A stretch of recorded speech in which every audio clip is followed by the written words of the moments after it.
Pirando Amigo orgulhosamente apresenta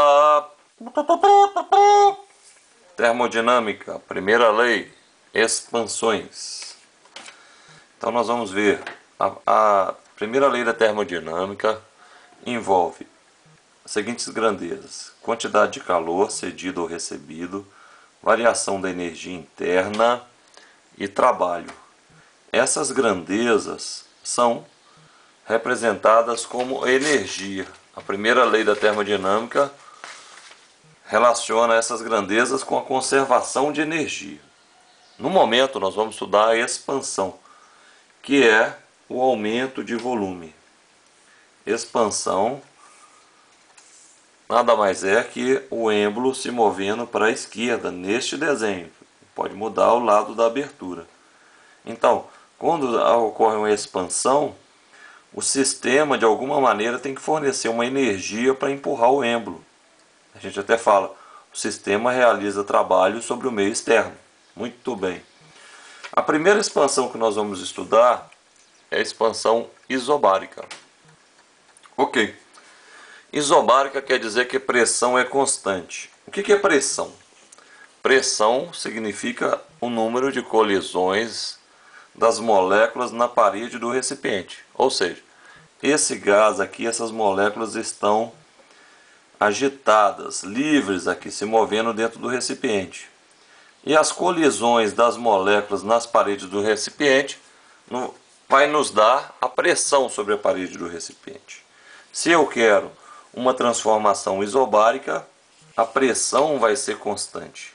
Então o gráfico está aqui. Se a expansão, o volume vai aumentar, né? Vou passar do ponto A para o ponto B, o volume vai aumentar, ΔV, não é? A pressão vai continuar a mesma. Mas como eu consigo aumentar o volume sem alterar a pressão? O gráfico dá para a gente ver perfeitamente o que aconteceu. Por quê? Eu tenho uma certa quantidade de calor que eu recebi aqui, não é? Eu recebo uma certa quantidade de calor e parte desse calor é utilizado para aumentar o volume e outra parte para aumentar a energia interna do gás. Por quê? Porque se eu só aumentar o volume e deixar a mesma temperatura, a mesma energia interna, o número de colisões vai diminuir. Então também tem que aumentar a temperatura. Neste gráfico, nós temos que a pressão é constante. Se eu quiser calcular usando a fórmula do trabalho, essa fórmula só pode ser usada quando a pressão for constante. Trabalho é pressão vezes variação de volume. Pressão vezes volume é trabalho. Então a área desse gráfico vai nos dar o trabalho. Bem, nesse ponto aqui, que era o volume 1, passa um isotermo. Nesse isotermo eu tenho a temperatura 1. Nesse ponto aqui, que é o volume 2, passa outra isoterma, temperatura 2. Então, quando eu vou do volume 1 para o volume 2, eu mudei de isoterma, fui para um isoterma mais externo. Portanto, minha temperatura aumentou. Repetindo, quando é isobárica, eu tenho que manter a pressão. Então, eu recebo uma certa quantidade de energia sob forma de calor. Parte dessa energia eu utilizo para realizar o trabalho, já que é uma expansão. Como é isobárica, o número de colisões das moléculas nas paredes do recipiente tem que continuar a mesma. Então tem que aumentar a temperatura, tem que aumentar a energia interna, aumentar a velocidade das moléculas. Porque se a distância entre as paredes aumentou, ela tem que ter uma velocidade maior para permanecer com o mesmo número de colisão. Ou seja, o calor fornecido foi utilizado para aumentar a energia interna e para realizar o trabalho. Ok. Agora nós temos uma expansão isotérmica. Isotérmica quer dizer que é a mesma temperatura. Mesma temperatura. Temperatura é grau de agitação das moléculas. Ok? Então eu tenho um gráfico aqui. Não é? O que aconteceu? do volume 1 para o volume 2, eu continuei na mesma isoterma. Essa isoterma que indica a temperatura. Então, neste caso, quando eu recebi um calor aqui e eu usei esse calor todo para realizar o trabalho, já que a temperatura permaneceu constante e a energia interna não mudou, a distância entre as paredes do recipiente aumentou e as moléculas permaneceram com a mesma velocidade, diminuindo assim o número de colisões nas paredes do recipiente. Colisões nas paredes do recipiente significa pressão.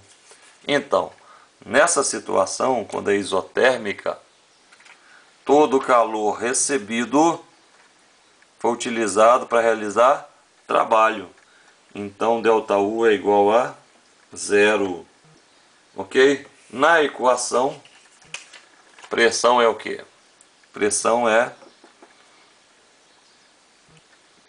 está aqui, ó, pressão 2. Como a isotérmica varia, a energia interna não muda, todo o calor é utilizado para realizar o trabalho.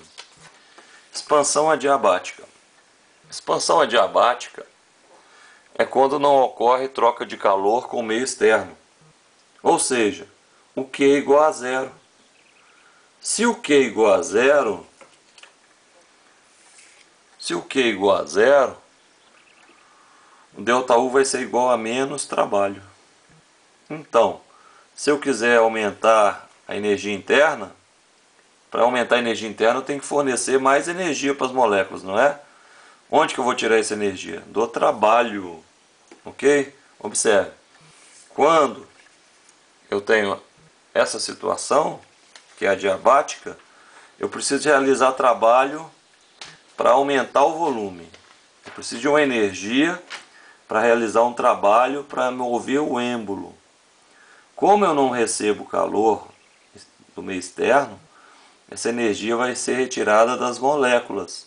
Ou seja, a energia cinética média das moléculas vai diminuir, porque parte dessa energia vai ser utilizada para realizar o trabalho. Então, estava na temperatura 1, ó, isoterma 1, e como eu perdi energia interna para aumentar o volume, eu vim para a temperatura 2, isoterma 2.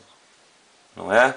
Quando é adiabática, não tem calor no meio externo.